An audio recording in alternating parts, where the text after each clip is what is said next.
Hello beautiful people, sci-fi lovers from around the world. Welcome to the Muta Hominid channel. I'm Karol and today I will tell you about a very cool author that I had pleasure to meet at Glasgow Worldcon this year, Mr. David Wake.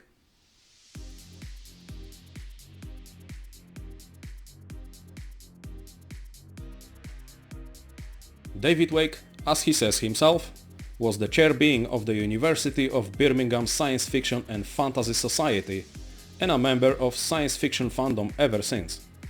He started writing for the theatre in 1998. He produced 18 plays, has won several awards and took 2 shows to the famous Edinburgh Fringe Festival. If that is not a good start of a writing career, I don't know what is. According to his website, which you can find a link to in the description down below, it was while taking a Master of Arts in Creative Writing at Birmingham City University that he was introduced to indie publishing, and he lives happy life of self-published author ever since. David has already wrote 13 books, which consists of 2 series and few standalone ones, so let's have a look at them, and then at the end of this video David will have a few words about himself and his work, so stay tuned. First series, The Daring Do Club, has 5 books of a fascinating steampunk adventures. Number 1 is The Daring Do Club and the Empire of the Dead. Ernestine, Georgina and Charlotte are trapped in the Eden College for Young Ladies, suffering deportment, etiquette and Latin. So when the very survival of the British Empire is threatened by an army of zombies, the Daring Do Little sisters must turn detective and save the day. Dicing with death in an action-packed series of twists and turns, our plucky lady detectives do battle across Europe, aboard zeppelins in the sky, on a steam train across Austria and in the sewers of London, to foil Graf Zala, a sadistic Austro-Hungarian general who controls an army of reanimated corpses. Unfortunately, they are under strict instructions not to have any adventures. But when did that ever stop them? Sounds fun? It does to me. Number 2, The Daring Do Club and the Year of the Chrononauts, has the lovely ladies dealing with time travelers in Victorian London. Another opening, The Daring Do Club and the Invasion of the Grey, is a ripping yarn of strange creatures, aerial dogfights, espionage and pirates. Strange lights hover over Dartmoor and alien beings abduct the unwary as the plucky Daring Do Little sisters, Ernestine, Georgina and Charlotte, race to discover the truth before the conquest begins. But betrayal is never far away. Next on is the Daring Do Club in Death on the Suez. 9 suspects trapped on the SS Karnak, but who is the killer? As the Daring Do Little sisters, Ernestine, Georgina and Charlotte investigate, mummies rise from the dead, gods send messages and plots turn like cogs. The route is far from straight, even on the Suez Canal. The exciting continuations of the series described as fast and dangerous. Another opening in this series is The Daring Do Club and the Sisterhood of the Death Goddess. Another ripping yarn set in the British Raj, with handsome officers, wild haggis, diabolical plans and terrifying death goddess and a fate worse than death. It's soon to be the happiest day of Miss Daring Do Little's life, but abandonment, betrayal and an old foe stand to ruin everything and destroy the British Empire. All roads lead to the Temple of Kali and a desperate last stand against impossible odds. So as you see, there's plenty of exciting themes for any steampunk adventure lover out there. Second of David's series is the Thinkersphere series, a thought-provoking science fiction police procedural with a very intriguing premise. Think Black Mirror with a Scandinavian crime feel. In this alarming vision of the future, even our most spontaneous thoughts are shared on global social media. With privacy consigned to history, premeditated crime is dead and buried. When Detective Oliver Braddon stumbles upon an unknown corpse, he's plunged into an investigation to track down a murderer who can kill without thinking. A gritty dystopian neo-noir that poses uncomfortable questions about our obsession with social media and presents a mind-bending picture of what life might be like when your very thoughts are no longer your own. In this series, next one is the Ad Code, in which Detective Oliver Braddon's investigation into an apparent suicide leads him to a powerful media mogul and a mission into the unknown. Is he the killer? As you already know, everyone's thoughts are shared on social media. With privacy consigned to history, a new breed of celebrity influences billions. Just who controls who? A gritty neo-noir delving into a conflict between those connected and those who keep their secrets. Another opening is called Plus Sign. 14 teenagers dead. San Francisco, Santa Monica, St. Petersburg, and now another mass suicide, here in Newtown. Or is it murder? The case drops into Inspector Oliver Braddon's inbox. The world demands answers.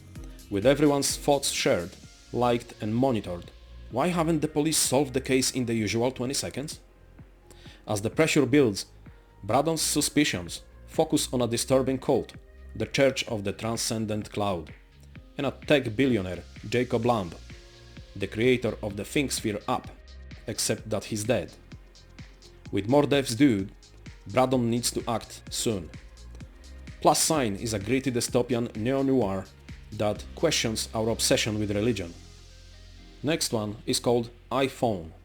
Your phone is your life, but what if it keeps secrets from you? What if it accidentally framed you for murder?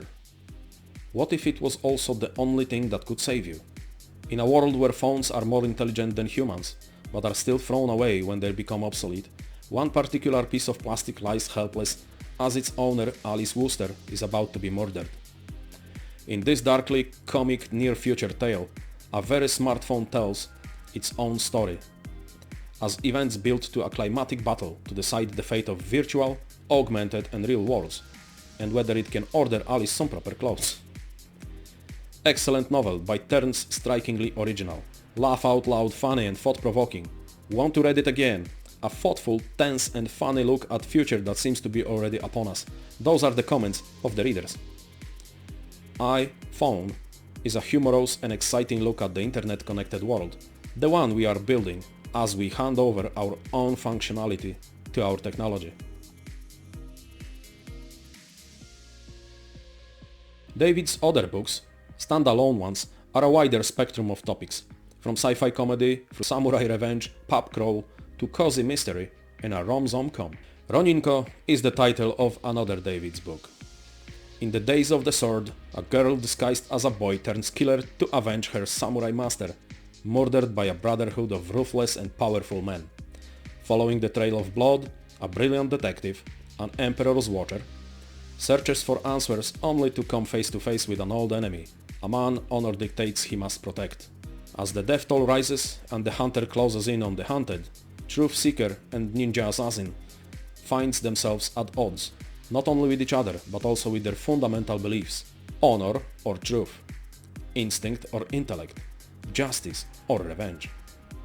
Roninko is a bloody, action-packed revenge thriller steeped in ancient wisdom, a philosophical and breathtaking story of Bushido, the way of the warriors. Crossing the Bridge, another David's book. Every year he and his friends reenact rebellion. Every year they celebrate the Jacobites' retreat. Every year they have a few drinks and go home, except this year they go too far. An unstoppable boozing session meets an unbreakable wall of riot police in this satirical thriller. Guy struggles against corrupt politicians, murderous security forces and his own girlfriend in a desperate bid to stop a modern uprising. And it's all his fault.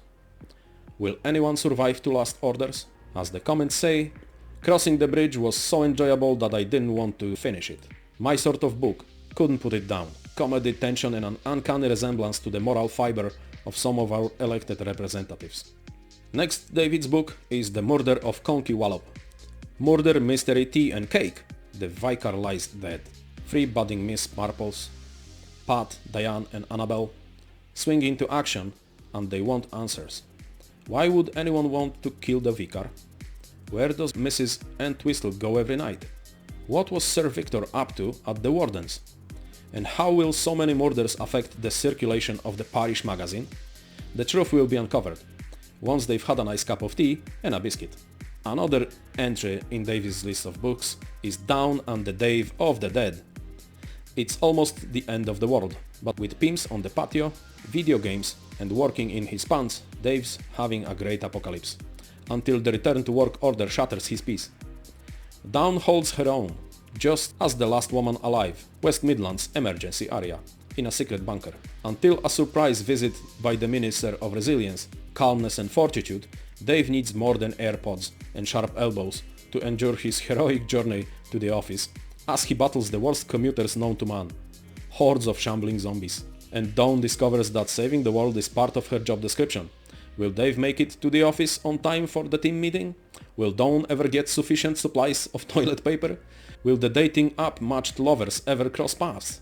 Take a riotous, satirical trip through undead-infested Birmingham with this hilarious zombie romantic comedy.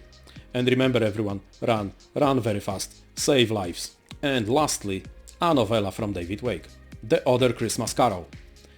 Just on time for the Christmas spirit. In fact, a tonic for the Xmas spirit. Being Santa's daughter would be a dream come true for any child, but for Carol, Christmas the fairy tale is about to come to an end. Evil forces threaten the festive season, and only Carol can save the day. A grim fairy tale told as children's book, but perhaps not just for children at all. As the comments say, it's genuinely charming. You've woven all our fears about the commercial side of Christmas into a very compelling Twilight of the Gods drama. Beautiful. So guys, if any of these books sound interesting to you, please find the links in the description of the video. And now let's listen to the author. Hello. Hi David, how are you? I'm fine, if a bit shattered. Last day of the convention, very tired. Of course. Would you like to tell the audience something about yourself and your writings? Well, I'm a self-published author, an evangelist for independent publishing. I do a series of adventures set in Victorian times, serious SF, comic books, pastiches and murder mysteries. That's what I do. I also publish Punk Publishing, which is a guide of why and how to self-publish. Nice. That's my background. I invented the drabble for my sins. That's me. Wonderful. Could you maybe say something about the sci-fi series or the sci-fi book that you got recently? My most recent book is Dawn and Dave of the Dead. Okay. Which is a comic book set in a zombie apocalypse, but it's really about our experience of the pandemic. So my main character is furloughed, so he's working from home, and the novel starts and he's called into the office, so he has to go to the office, and it's a romantic book as well. Okay, that sounds interesting, thank you. What about any fantasy series or any other genre? Since you do have quite a lot. I'm called an eclectic writer, so I write all sorts of different things. I find people like to read different genres and so forth. Of course. If you read a funny book, you want a serious book, and then you want to go back to a funny book. And it's the same with my writing. So I find it hard to describe what I do because there's so much of it. I've done 13 novels now. Wow. And they're very different genres and types. I think that keeps you fresh, doesn't it? Doing something. Of course. Of course. A change is as good as a rest. Fair enough. Of course. Well, thank you for your time, Dave, and hopefully you're selling all your prose. Thank you. It's starting to sell out of books, which is amazing. It's brilliant. Brilliant. Let's hope that continues the trend. Thank you. Thank you all for watching. Hit that like button, subscribe and keep reading good science fiction. See you next time. Take care.